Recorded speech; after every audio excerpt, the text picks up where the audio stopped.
Hi guys and welcome back on GSM-ABC YouTube channel. In this tutorial I will show you how to recognize a song with an iPhone.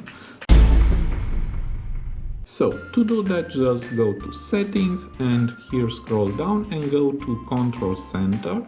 Here again scroll down and we have music recognition and the Shazam icon. Just press the plus sign and this option will be added here.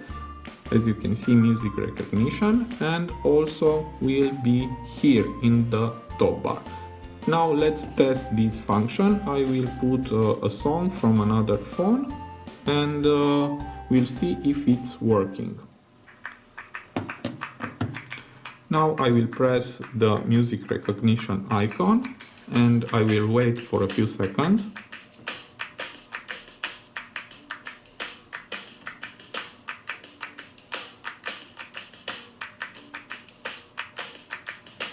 And now it's over, and as you can see, it's the same song, so it's working. I hope this tutorial to be useful for you, and see you to the next tutorial. Have a nice day.